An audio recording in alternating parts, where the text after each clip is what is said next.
नमस्कार। हमारे सामने एक 43 वर्षीय युवक की कुंडली 25 दिसंबर 1977 प्रातः 8:40 पर इनका जन्म हुआ। कुंडली धनु लग्न की कुंडली है और चंद्रमा मिथुन राशि में सप्तम भाव में बैठा हुआ है। लग्न धनु लगन बृहस्पति का लगन है, लग्नेश लगन को देख रहा है।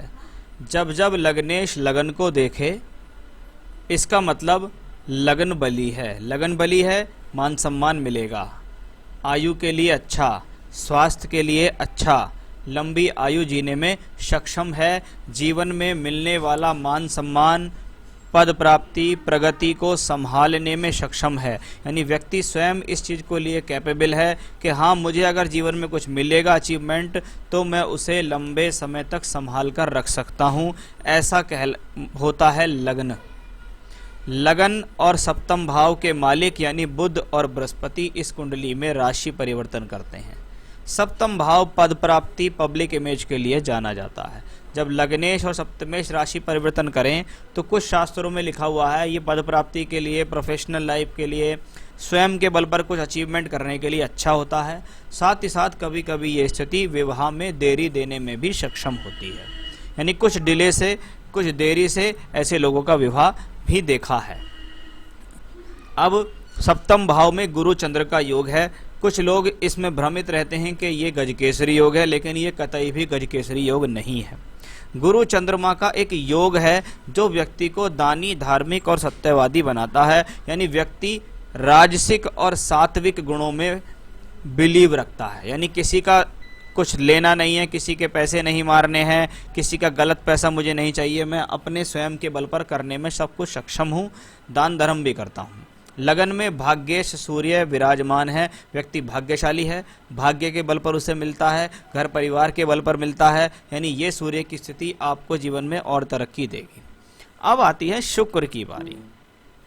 जब बुध, शुक्र, सूर्य, बृहस्पति, चंद्र और नवांश में भी देखिएगा आप, लगन में मंगल, बृहस्पति, केतु, सप्तम में शनि, राहु, सूर्य, ये वो कॉम्बिनेशंस आपके चार्ट्स में बने हुए हैं जो शो करते हैं कि हस्बैंड वाइफ के बीच में प्रॉब्लम्स आएगी इस चीज़ को लेकर कि कभी कभी दोनों एक दूसरे को ये शो करने में रह जाते हैं कि कौन ज़्यादा सुपीरियर है, किसकी बुद्धि ज़्यादा अच्छी काम करती है। कोई किसी की बात को काट देता है, उसने कुछ बात कहा, उसने उसकी बात को काट दिया या उसकी बात की अवहेलना कर दी।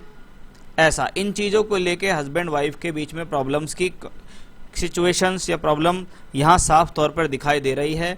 नवांश कुंडली में 7th हाउस में 3 मैलेफिक प्लैनेट्स हैं जो इस बात के लिए इंडिकेशंस देते हैं कि भाई अगर आपके बीच में ऐसा है तो ये स्थिति ऐसा ना हो कि दोनों के बीच में डिस्प्यूट्स बढ़ते चले जाएं, दोनों के बीच में वैचारिक मतभेद इतने होते चले जाएं कि दोनों एक दूसरे से सलाह लेना बंद कर दें, अपनी अपनी चलाएंगे, अपनी अपनी सलाह से काम करेंगे, जिसके कारण इनका वैवाहिक जीवन खराब होता चला जाएगा। तो इस चीज़ पर विशेष ध्यान देना होगा। बाकी अभी तक इस हॉरोस्कोप में ऐसे स्ट्रॉन्ग कॉम्बिनेशंस नहीं आए हैं जो ये कहते हों कि ये एक डाइवोर्स वाली हॉरोस्कोप है या इनके बीच में कोई बहुत बड़ा विवाद है। पत्नी की भी हॉरोस्कोप अभी मैं इनकी देखूंगा, तब मैं और कुछ उसमें भी बताऊंगा। तो कुंडली में लग्न में बैठे हुए ग्रहों की स्थितियां देखी हैं, सप्तम भाव में बैठे हुए ग्रहों की स्थितियां देखी हैं, राहु केतु अक्ष को देखते हैं। राहु केतु स्वभाव में मैलेफिक हैं। जिस हाउस के एक्सेस पे आते हैं उस हाउस से तकलीफ दे देते हैं। जैसे 4th हाउस में केतु का होना अच्छा नहीं होता है। ये अपनी दशा काल के अंदर डिस्टर्बेंस देगा घर के सुख में, यानी मन के अंदर चिंता देगा, प्रॉब्लम देगा, अजीब सी बेचैनी दे सकता है।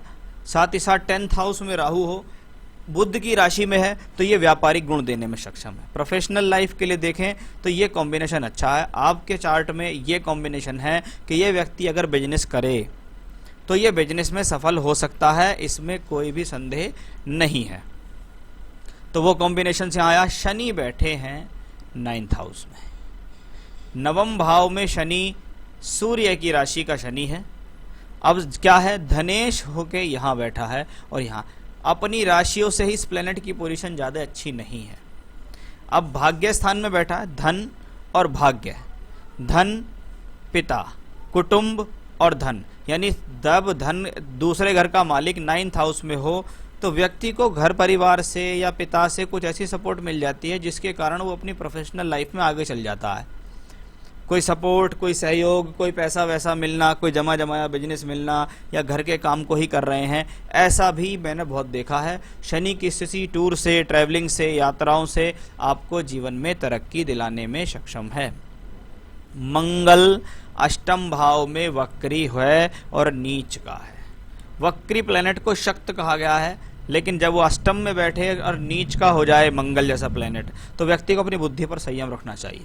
पंचमेश का अष्टम में जाना आपकी बुद्धि को भ्रमित कर सकता है, आपको तेज गति से क्रोध दे सकता है, एग्रेशन दे सकता है, और जब ये मंगल जैसा प्लेनेट हो तो ये बिल्कुल जुबान पे आ जाता है।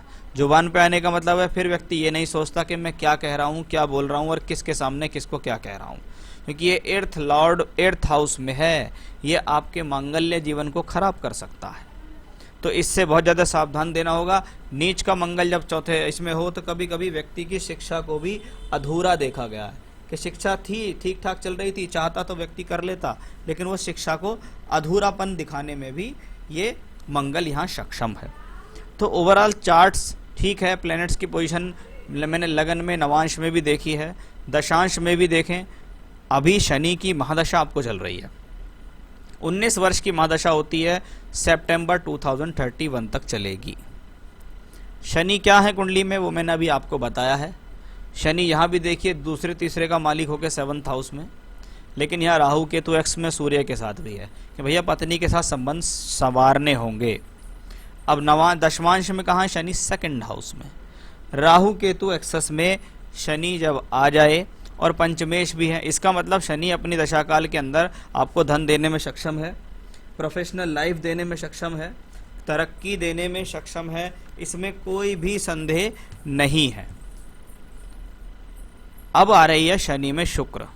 जुलाई 19 से सितंबर 22 के बीच में शनि में शुक्र की दशा आपको चल रही है। शास्त्र ये कहता है जब जब करियर में शनि में शुक्र की दशाएं आ जाएं तो व्यक्ति को सावधान हो जाना चाहिए, क्योंकि शनि शुक्र में बहुत ज़्यादा ये देखा जाता है शनि कर्म कारक और शुक्र को मारक कहा गया है। काल पुरुष के हिसाब से देखें यानी मेष लगन के हिसाब से देखें तो शनि में शुक्र की पोजीशंस को करियर के लिए मारक कहा गया है कि ऐसी स्थिति में व्यक्ति खुद गलती कर लेता है, उन गलतियों का उसे अच्छा खासा खामियाजा भुगतना पड़ता है। यानी इसको मैंने बहुत देखा है कि प्रोफेशनल लाइफ में अप्स एंड डाउन देने के लिए शनि में शुक्र की दशा बहुत ज़्यादा देखी गई है। सितंबर 22 तक चलेगी, सितंबर 22 तक सावधान रहें। कोई भी बड़ा इन्वेस्टमेंट आप अगर अपनी लाइफ में कर रहे हैं तो उस बड़े इन्वेस्टमेंट से पहले बहुत बार सोचें कि मैं क्यों कर रहा हूँ, क्या कर रहा हूँ, इसके आगामी समय के फल क्या होंगे, क्योंकि इन दशाओं में अधिकतर व्यक्ति अपने धन को फंसा लेता है। शुक्र को यहाँ देखिएगा दशमांश में बुध के साथ है, प्रोफेशनली ठीक है, काम ठीक चलता रहेगा, लेकिन ये वो प्लेनेट है जो इंतजार करेगा कि व्यक्ति एक बार गलती करे और उसका नुकसान हो जाए। तो सितंबर 22 तक का समय आपको करियर में उठापटक दे सकता है, आपको सावधान रहना होगा। उसके बाद शनि में सूर्य की दशा आएंगी, सूर्य की दशा भी ठीक है। उसके बाद चंद्रमा आएगी, चंद्रमा की दशा भी आपके लिए ठीक है, यानी दशाएं आगे ठीक हैं, लगभग 2025-26 तक दशाएं जा रही हैं। लेकिन अभी शनि शुक्र हो तो मैं आपसे यही कहूँगा कि भैया सावधानी से रहो, धीरे चलो, सुरक्षित पहुँचो। ऐसा ही मत समझो कि बस अभी ही जीवन में अपॉर्चुनिटी आएंगी फिर उसके बाद कभी आएगी ही नहीं, क्योंकि इन दशाओं में यही होता है। ये दशाएं आपको उकसाएंगी, गलत निर्णय लेने से उकसाएंगी और वो गलत निर्णय लेते ही आपके जीवन में प्रॉब्लम शुरू हो जाएंगी। तो उसका आपको देना है बहुत ज़्यादा खास ख्याल। एग्रेशन पर रहना है आपको, संयम कंट्रोल करना है अपने ऊपर, चिड़चिड़ाहट से बचना है, जल्दबाजी से बचना है, गलत निर्णय से बचना है, क्रोध नहीं करना है। इन सब चीज़ों से आपको बहुत ज़्यादा संभल कर रहना होगा। अब बात आती है कुछ रेमेडिकल पार्ट की कि ऐसे समय में व्यक्ति को क्या करना चाहिए जिससे वो इन सब चीज़ों से बचे। जैसे भगवान शिव की पूजा करनी आपके लिए बहुत अच्छी रहेगी। रुद्राष्टकम का पाठ कर सकते हैं, लिंगाष्टकम का पाठ कर सकते हैं, ओम नमः शिवाय मंत्र की माला का जाप कर सकते हैं, ये भी आपके लिए बहुत अच्छा रहेगा। साथ ही साथ हनुमान जी की पूजा कीजिए, बजरंग बाण का पाठ कीजिए रोजाना, हनुमान जी के मंदिर जाइए, हर मंगलवार के दिन प्रसाद लीजिए, शाम के समय हनुमान जी के मंदिर जाइए, प्रसाद चढ़ाइए, उनके चरणों का आशीर्वाद लीजिए, वहाँ पर खड़े होकर बजरंग बाण का पाठ कीजिए, भगवान श्री राम के भी दर्शन कीजिए। तो ये तो है एक रेमेडिकल पार्ट जो आपको करना है। बृहस्पति को आप अपने सदैव स्ट्रांग करके रखिएगा, तो यानी पुखराज रत्न पहनना आपके लिए फायदेमंद रहेगा। तो आप चाहें तो उसमें आप एक अच्छा सा एक पुखराज रत्न धारण कीजिए, उससे आपको लाभ मिलेगा। तो ये था आपका एक प्लैनेट्स की कॉम्बिनेशंस, कुंडली में क्या योग है, क्या अच्छा है, क्या बुरा है और क्या दशा चल रही हैं, आगे वाले समय में क्या सावधानी रखनी है, उसके बारे में मैंने आपको यहाँ बताने का प्रयास किया है। नमस्कार।